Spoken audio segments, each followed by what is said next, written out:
কে যাবি আয়রে চলে, কে যাবি আয়রে চলে চরমুনারি ময়দানে, জীবনের মোর ঘুরে যাবে 3 দিনেরই বয়ানে। ঠিক কিনা বল জোরে বলেন। কে যাবি আয়রে চলে, কে যাবি আয়রে চলে চরমুনারি ময়দানে, জীবনের মোর ঘুরে যাবে কয়দিনেরই বয়ানে।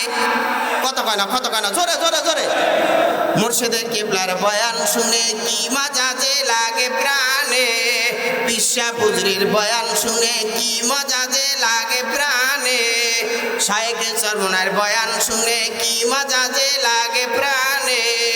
কত পাগল না খায়া, কত পাগল না খায়া করতে আসে ময়দানে, জীবনের মোর ঘুরে যাবে 3 দিনেরই বয়ানে।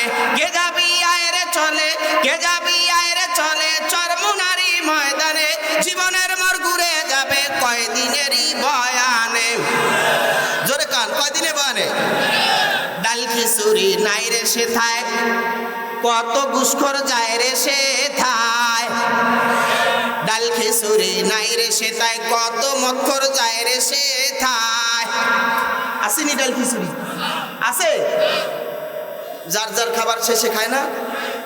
ওরে নিজের খাবার নিজে খায় রে, নিজের খাবার নিজে খায় রে, তবু লোক জায়গা পায় না ময়দানে, জীবনের মোর ঘুরে যাবে 3 দিনেরই বয়ানে। কে যাবি আয়রে চলে, কে যাবি আয়রে চলে চরমুনারি ময়দানে, জীবনের মোর ঘুরে যাবে 3 দিনেরই বয়ানে। 3 দিনের বয়ানের পরে শেষ মোনাজাত যখন ধরে, কথা কয় না?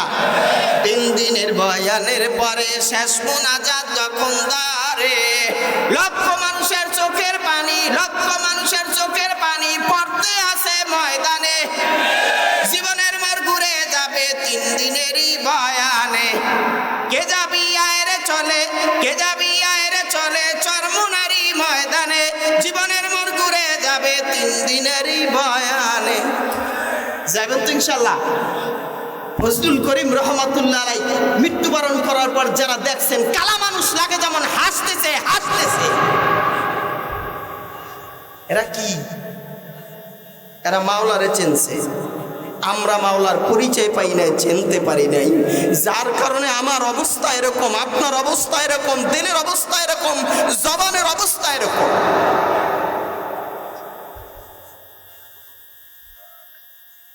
হাবিবুল্লাহ ফারসি রহমাতুল্লাহ আলাইহি বলে কয়, মা ভাই মালিক ইবনে দিনার দাঁড়াও দাঁড়াও,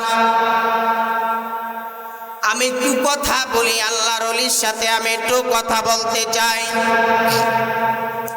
এ বাবা কিনারায় যায় যখন হাজ্জাজ সাহাবেদ রহমাতুল্লাহ আলাইহির কিনারায় যখন বাবা দাঁড়াইলেন, কেমন বাবা আল্লাহওয়ালা, এ বাবা আল্লাহওয়ালা আমি বহুত মানুষ দেখছি মুমিন, তবে বাবা ইতিহাস পড়লে বোঝা যায় রে ভাই, দিলের কানটা লাগায়া ভালো করে শুনে নেন গো মুমিন। আল্লাহর ওলিদের জীবনী পড়লে শায়েখ রহমাতুল্লাহ আলাইহি বলছে দিলটা নরম হয়, চোখে পানি আসে। ঠিক কিনা বল জোরে চিল্লায়া বলেন। অনেক মানুষ বলে কয় এটা চরমুনার বই, এটা পড়বা না, এটা পড়বা না। বাবা যে কোনো বই আল্লাহর ওলিদের জীবনী পড়লে বাবা দিলটা নরম হয়, চোখে পানি আসে, ইবাদতে আগ্রহ বাড়ে। এ বাবা ইবাদত করতে মজা লাগে। আমাদের সাহাবায়ে আজমাইনরা ইবাদত করছে বাবা নবীরে দেখা দেখা, নবী কেমনে ইবাদত করছে, সাহাবাদের ইবাদত বাবা দেখা দেখা তাবেইনরা করছে রে মুমিন। উলামায়ে কিরামের ইবাদত দেখা দেখা সাধারণ মানুষ করবে। ঠিক কিনা বল ধরে চিল্লায় বলেন। নবীজি আমার বলে আমি যখন দুনিয়া থেকে চলে যাব তখন আপনার উম্মতেরা কেমনে চলবে? আমার নবী বলেন কয় আল উলামা ওয়ারাসাতুল আম্বিয়া, উলামায়ে কিরামের নেতৃত্বে তারা চলতে থাকবে, নায়েবে রাসূলের নেতৃত্বে তারা চলবে। এ বাবা নায়েবে রাসূল কারা? চরমুনার রেজাল্ট করে রহমাত দামাত বরকাতুহুম, শায়েখে চরমুনাই দামাত বরকাতুহুম। ঠিক কিনা বল জোরে চিল্লায় বলেন।